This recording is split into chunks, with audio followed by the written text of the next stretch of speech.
Pada kesempatan kali ini, saya akan menjelaskan sedikit tentang arti katekese, latar belakang penyelenggaraan katekese, dan katekese dalam misi gereja. Secara etimologi, kata katekese berasal dari kata Yunani, katekechin, yang bersifat mengajar atau mendidik. Selain itu, terdapat juga istilah katekesis yang merujuk pada proses pengajaran itu sendiri. Akar kata katechin terdiri dari dua bagian, yang pertama kat dan kedua echo. Kat berarti keluar atau menuju ke arah luas, yang menunjukkan bahwa pengajaran ini tidak bersifat tertutup, tetapi terbuka untuk disebarkan kepada banyak orang. Echo berarti gema atau gaung, yang menunjukkan bahwa ajaran yang disampaikan akan bergema, terdengar, dan diterima oleh orang lain. Sedangkan menurut Kamus Besar Bahasa Indonesia, katekese diartikan sebagai pengajaran agama. Dari kedua istilah ini, dapat disimpulkan bahwa katekese adalah pengajaran agama yang disampaikan secara lisan, di mana proses pengajaran ini tidak berhenti pada satu arah saja. Artinya, katekese melibatkan partisipasi aktif dari para peserta yang diharapkan tidak hanya menerima informasi, tetapi juga berinteraksi, bertanya, dan mendalami ajaran yang diberikan. Dengan demikian, katekese berfungsi sebagai sarana untuk mendidik umat dalam iman, memperdalam pemahaman mereka tentang ajaran agama, serta membangun komunitas yang saling mendukung dalam perjalanan spiritual mereka. Selanjutnya, kita akan membahas tentang latar belakang penyelenggaraan katekese. Yang pertama, Yesus mengajar. Katekese dimulai dari pengajaran Yesus dalam Injil Matius bab 7 ayat 28-29 yang berbunyi, "Dan setelah Yesus mengakhiri perkataan ini, takjublah orang banyak itu mendengar pengajarannya, sebab ia mengajar mereka sebagai orang yang berkuasa, tidak seperti ahli-ahli Taurat mereka." Ini menunjukkan bahwa pengajaran yang benar sangat penting dalam katekese. Dan dalam Lukas bab 4 ayat 32 yang berbunyi, "Mereka takjub mendengar pengajarannya, sebab perkataannya penuh kuasa." Ini juga menjelaskan bahwa orang-orang juga terpesona oleh kata-kata Yesus, menunjukkan bahwa ajarannya memiliki daya tarik yang kuat. Selanjutnya, para rasul mengajar. Setelah Yesus, para rasul melanjutkan pengajarannya.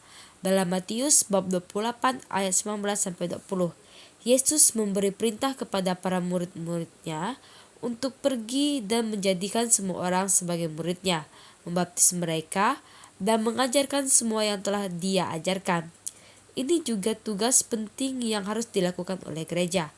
Dan dalam Kisah Para Rasul bab 5 ayat 42, kita melihat bahwa para rasul terus mengajar dan memberitakan Injil, baik di tempat umum maupun di dalam bait Allah.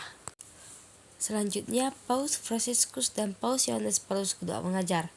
Paus Fransiskus dan Paus Yohanes Paulus II menekankan pentingnya katekese dalam membina iman anak-anak, kaum muda, dan orang dewasa.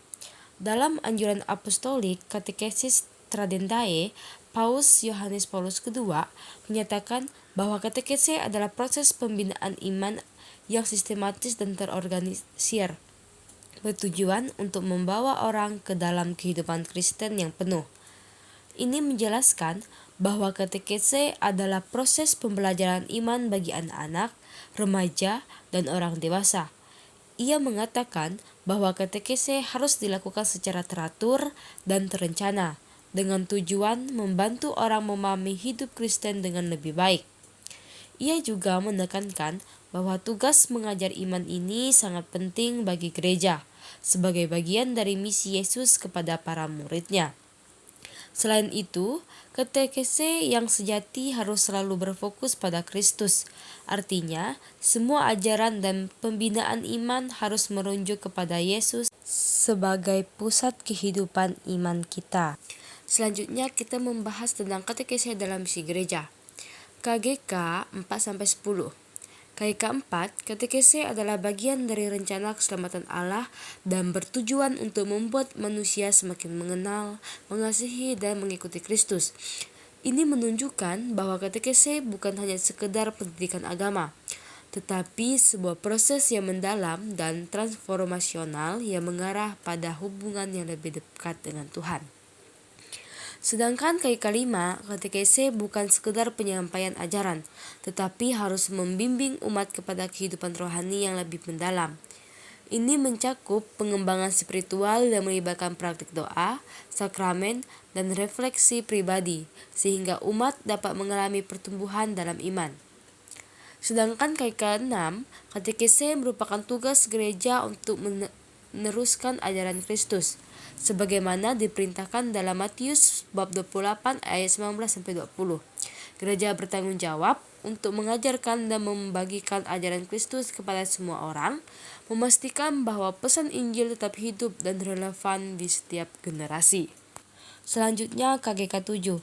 Katekese bertujuan untuk memperkenalkan Kristus dan membawa setiap orang kepada hubungan pribadi dengannya.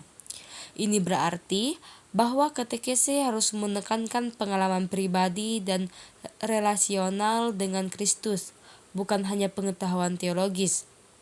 Pengajaran harus mendorong umat untuk mengalami kasih dan kehadiran Kristus dalam hidup mereka. Selanjutnya KGK 8.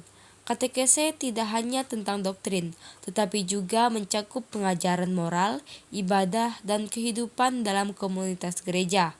Dengan demikian, katekese berfungsi sebagai panduan untuk membentuk tidak hanya pemahaman iman, tetapi juga perilaku dan tindakan sehari-hari umat dalam konteks komunitas gereja.